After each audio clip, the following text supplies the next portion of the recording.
Good evening, my fellow Americans. It is indeed Tuesday, November 1st, 2022. My fellow Americans, it is indeed just 1 week away from the grand election that we're all so waiting for. It is a time to start doing your homework. Those of you who have not voted, this is a time to do it. And I'm telling you, we have 1 week, less than a week right now. Next week at this time, we're going to start calling in some numbers. Some numbers will start coming in at this time. It's going to be an interesting year, and this is the midterm. I'm sure you all are eager. Can't wait. Again, this is the first Tuesday of the month of November. The month of November is a month that it's a beautiful month. I pray that you make the best of it. Time to spend with family and loved one that you have not seen in a while. Thanksgiving around the corner.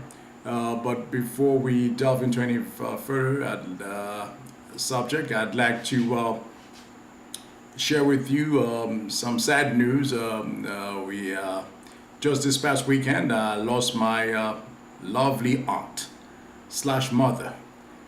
The woman who raised me, I was 3 years old. She went home to the Lord. Reason why I don't start this evening with that somewhat somber news is the fact that she's a woman who actually played a major role in my life. I've had a lot of women who I admire, but she's one who actually above the fray. I lost my lovely aunt Iman just this Sunday. I had a privilege to I have a privilege to visit her this past weekend, where I drove to Orlando, Florida, with my sibling and my wife, and we wanted to see her. And it's been a long time coming. Never had a chance to stop by, but we talk on the phone. But somehow, when I got there, when I got to the hospital, she was asleep. She was in a deep sleep. And thank you, my dear sister. Thank you for your condolences. And when I got there, and I'm watching her sleeping peacefully, and somehow my in-law robbed her, and she awoke, and then she saw me. That she had that great smile, and just the fact that I don't know, she didn't think that she was going to see me before she closed her eyes, and a big smile, and I gave her a big smile as well. And the beauty of it all is the fact that we were able to bond one last time. We sat, we took pictures, I even recite some of the verses that she taught me at a young age, and she was very pleased. And I rub her head, I play with her. I'm a very playful man, and I did what I have to do. I bought her flowers as a gentleman that I am, and she was very pleased. And I held her hands, but it was the passion that we both expressed. And my wife was there alongside with me. My brother was there. His wife was there as well. It was the four of us in the room, and my cousin will eventually come, and we prayed. And I knew that was gonna be the last time I would see her. And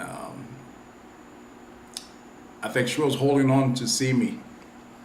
And I drove back to South Florida, and then I got the call the next day that she was gone. Well, Iman, I'd like to salute you this evening. You have been a great woman of character, of dignity.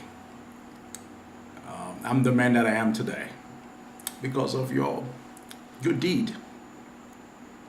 When my mom left and to come here in the state, you were the woman I knew as a mother. I will forever love you. Thank you. All right. Thank you. And also, on a different note, we have another loss again, is of course my IT, Yuri Arnu, his son, passed away as well. That was a tough one. I was on my way back to South Florida, and he gave me a text. He texted me, and Yuri, you are in our thoughts. All your colleagues, Mr. Ambrose, Delson, Dominic, the whole crew. I'm sure you have a lot of fans out there. We're with you, and we're supporting you in your tough time. All right, be strong, and we're only a phone call away. We'll be there for you. Thank you. Well, we think we pretty much cover a lot. It was somewhat somber note, but then again, life must go on, and we have a call, we have a duty. In spite of all, we're going to continue to do the work that we're called to do. Thank you. Well, thank you, Mrs. Ambrose, for your warm wishes. Thank you, all of you locked in. I thank you very much for your sincere condolences. All right. Well, my fellow Americans, what we have on the menu tonight is, of course, the Supreme Court arguments. Just yesterday, the 31st of October, the U.S. Supreme Court started to hear the cases of affirmative action. Why do we even think about affirmative action? Affirmative action, this is legislation that had put in place since 1978, Bake versus California, where it was difficult for, for African American minorities to get to a good school, good colleges, and so therefore the case was presented before the Supreme Court in 1978, where affirmative action was implemented, where they must make room because of your race. That way it creates diversity. And the Supreme Court has tried that for quite a long time, ever since the Board of Education versus the Supreme Court back in 1954, school integration, desegregation, lack of a better word. There's always actors out there who are trying to gut things out. Right now, my fellow Americans, I'm not trying to scare you. I'm letting that for another. There are so many people out there who can do that. But at the Robert Duverny Show, what we do is to bring you good news, and we're here to bring you good deeds and good vibes. And but one should take this into equation that there are actors who trying very vividly to gut out the system. And these are things that we should be aware of. And as we make our decisions, and these are things we need to be concerned, and we don't know what we may have. So the Supreme Court won't take a decision on that until next year. So most Americans will not even be thinking about it. But we in the media, we cannot keep our guard down. It's unfortunate we have a 6-3 majority in the Supreme Court. We know where this is going, and more likelihood they're going to do away with affirmative actions. But it will be a sad day in America, and then that will have ripple effect all across the board. And we even talk about the NFL. There's only 3 African American head coach, and 3 African American head coaches in the NFL. A sport that is played by 60% of the players are blacks. Yet only 3% of them are African American. What is it telling me? It's telling me that there's a notion in America that we glamorize African American uh, for the hardcore play. I mean, hard hate. Okay, but then again, we don't value them for the intellectual. And but I think this is we need a level playing field. Maybe it's time that for more African American to partner up and then buy their own team. I mean, if I'm 60% of an enterprise and I'm players, and then I think when we do retire, and then I'm sure a lot of people making billions, either you play Major League football, Major League basketball, professional basketball. I think there's plenty of money out there for us to buy a team. I think that'll be a great idea that we'd like to see more African American in the fold. All right, so stay tuned. The Supreme Court would not reach a decision, which we already know what's going to happen until next year, and sometime in June next year. If affirmative action takes place, it's going to have a ripple effect. Think about anything else you can think of: school, work. It's gonna have a ripple effect that will be felt all across the spectrum. All right. Another topic I'd like to touch with you real quick, my fellow Americans, is the politics of citicism. We live in an age where, again, we have those who only see the very bad in America, yet not the very best in America. I don't know what Kool-Aid they're drinking, but I still believe in the American values. I still believe in America. Those of you who play politics of cynicism to divide us, to see the only worst of America. Of course, there's no such perfect country, no such a perfect party. I mean, the two parties we have, they're both mediocre. Yeah. How could you have two-party system? We should gut them out. Of course. Again, at the Robert Duverny Show, we don't pledge allegiance to any party.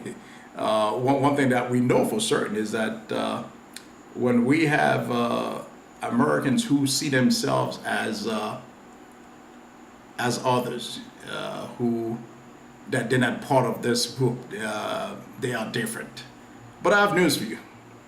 We have more things in common than we have apart. I think if we were to contemplate on what we have in common, what we can achieve as a nation, we wouldn't have this kind of infighting that we have right now. Every election year, there are those who said, well, these are biggest election ever. So it's like a do or die. So if you don't vote, I mean, there are those who can argue, well, they've been voting and nothing's happening. And well, what is your argument for this? But I still believe when we all participate to some fashion and we bring different ideas around the table, at the end, the best idea survive. And we all can rally behind this idea. And America was founded on idealism. There's a country, if you come here, you work hard, you get ahead. Hard work pays off.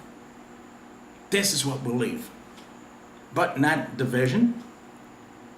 There are those who think they're going to lose their country. We're not going to be invaded by some third world country. No. Or by some other power. I wouldn't even call them superpower. But this is not what we're facing right now. But we're facing an issue of culture and race. That's a part of America. It's nothing else. It's the color of your skin. This is sad. We're in 2022. We should have passed that. We need to rise above the occasion. This is what we want in America. We want those who see this nation as a last best hope on earth. That's what we need to see. There are a lot of actors around the world who are trying to infiltrate in our election. It's because they see how vulnerable that we are. Of course. You cannot infiltrate in China, in Russia, let alone North Korea, although these are dictatorship, but then again, there's a sense that their people are somewhat educated.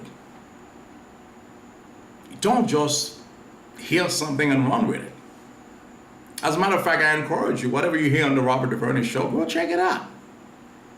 But I'm sure we're too busy. We don't have the time to do our own internal research. And oftentimes I've seen what's been posted on social media, and the American people are so culpable. They're so gullible. They believe in anything. And that's the reason why there's a sector of the media who's running with it. And the likes of Fox, I'll just call them by name, the likes of MSNBC, it's either to the left or to the right. And now, when you have these type of machines, I call them machine, who they have no other goal, no other objective, but to drive a point, and then they're going to drill it to your head until you get it, until it becomes part of you. That's sad. That's sad. Why are so many other nations trying to infiltrate in our electoral system? Because we believe anything. I mean, you're going to get your news from Facebook, from Twitter. Are you serious? And then these are things that people are posting. That's gullible. Wake up.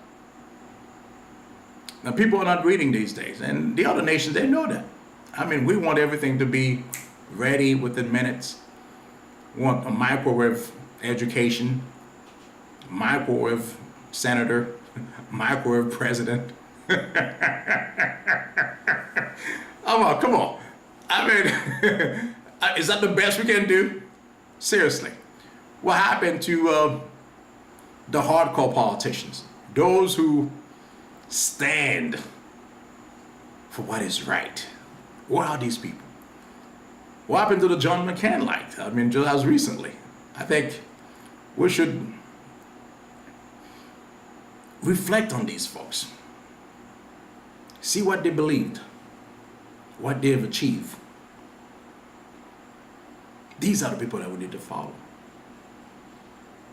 And there's only a handful of those who want to preserve our election. Mrs. Enriquez, thank you for logging in. Yeah, that's a new fan. I met this young lady this evening, and she said she'll be watching the show this evening. Well, you're a woman of your word. Congratulations. It's amazing that what we value, that's what we take with us. That's what we're passing through the next generation. That's what we need to do. All right, it's already 8:19, 8:19, 19 after the hour. As we all know, the election, again, as I said at the top of the segment, it's only a week away. This time next week, the Robert Duverny Show will be live, and we'll be culling some numbers, give you some projection of what will be going. I think it's important that you exercise that muscle that you have, which is the voting muscle. Vote. Vote your conscience. It's very important that you do that. As you can see in the last that last cycle, the Democratic Party, they're not selling their story.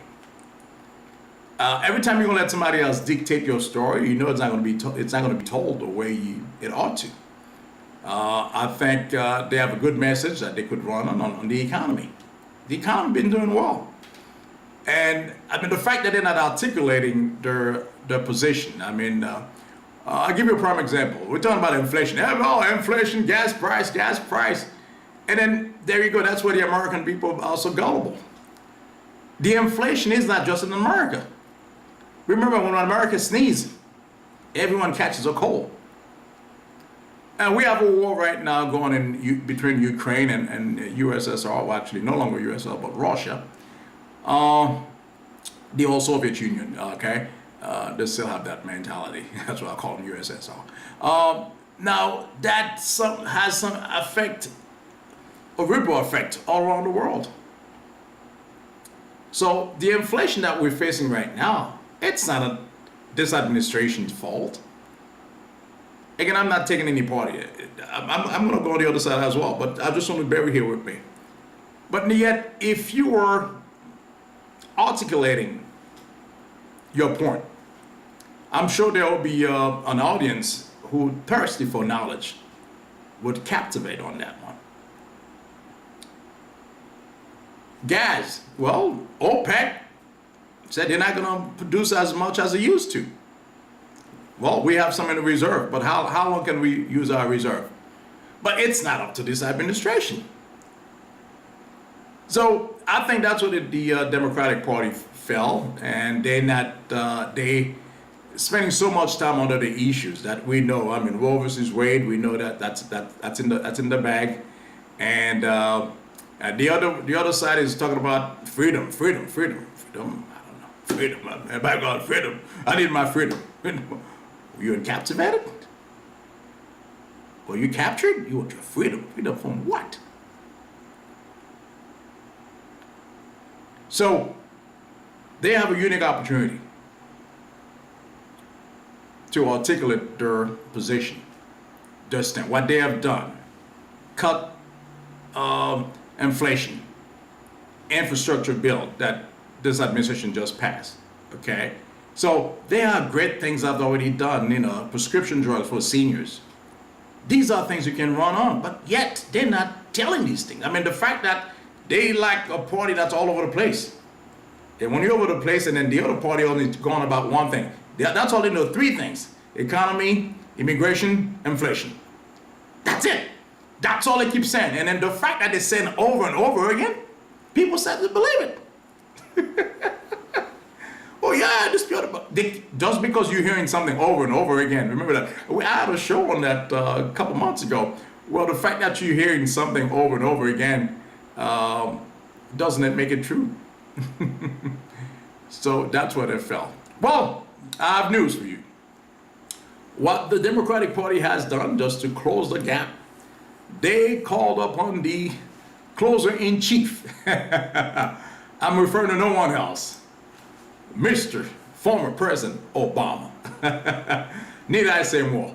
Well, I've not seen President Obama in some time, and the gentleman was out there in Michigan, in Wisconsin, Georgia. I mean, this is a man, as he speaks, you want to listen. The man is so well-spoken, stay on the course, stay on point, and there's no division. I mean, this is a man who's talking about policies. This is a man who's talking about things that have already been done. Whereas the other party, they're just anything that if they see a bird fly, they say that's a Democrat flying. They're evil.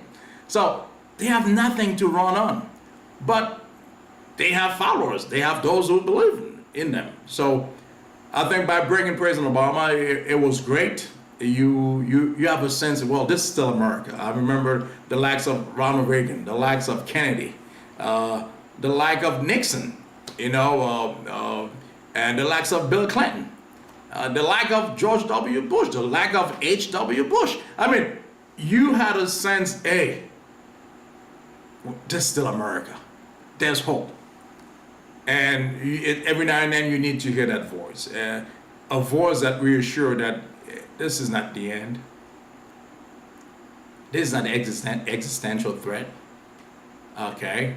But there are those who are trying to gut things out. But again, President Obama came in and then he made it clear to voters that Democrats will fight for your freedom.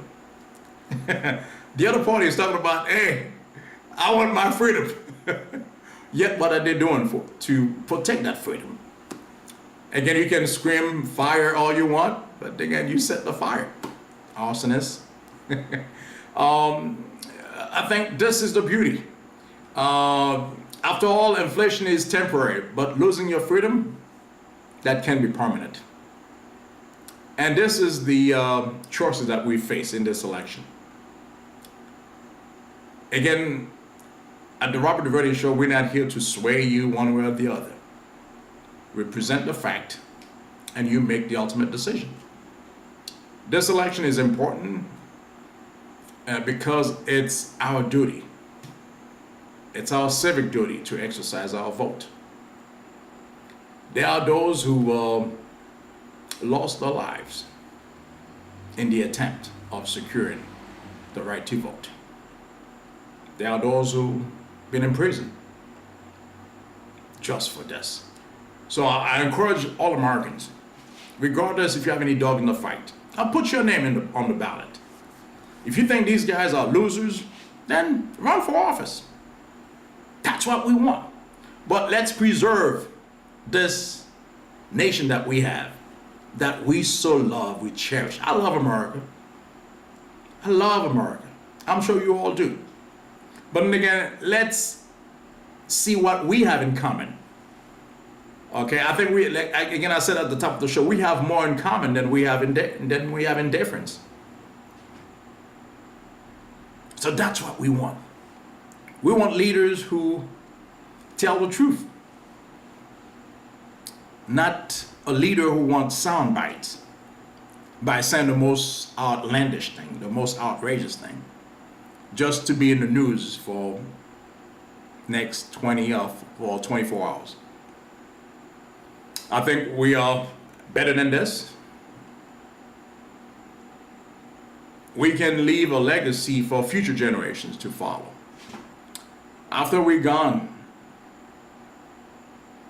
after we're long gone, how would history judge us? I'm sure most of these politicians could care less. They say, well, I'm dead. I could care less what they say about me. But that's a shame. How would it be if our forefathers, those who marched, like the Dr. Kings, like Malcolm X, Rosa Parks, Abraham Lincoln, those who paid the ultimate price. What about if they have said what you just said? What would you be? That's a question we each must ask ourselves. Am I doing my part? While doing your part, you don't have to be on a pedestal to do it. You can do your part by taking someone to the polling place. You can do your part by talking to a neighbor. You can do your part by teaching others that we must preserve this nation. We must uphold our Constitution. We are the guards of this great document. Let's keep that in mind, America, as we go out there and vote. We have come to that time where we almost exercise our vote. Next Tuesday at this time, most poll, if not all, will be counting the votes. Now think about you. What have you contributed? Until next time, my fellow Americans, I would like to wish you a happy Tuesday, and go out there and vote. And I look forward to seeing you here in not too distant future. I look forward to seeing you here next Tuesday. Grab your popcorn. It will be a great evening as the numbers will be coming in. Again, until we meet again, have a lovely evening and go vote, America. Let's save this nation.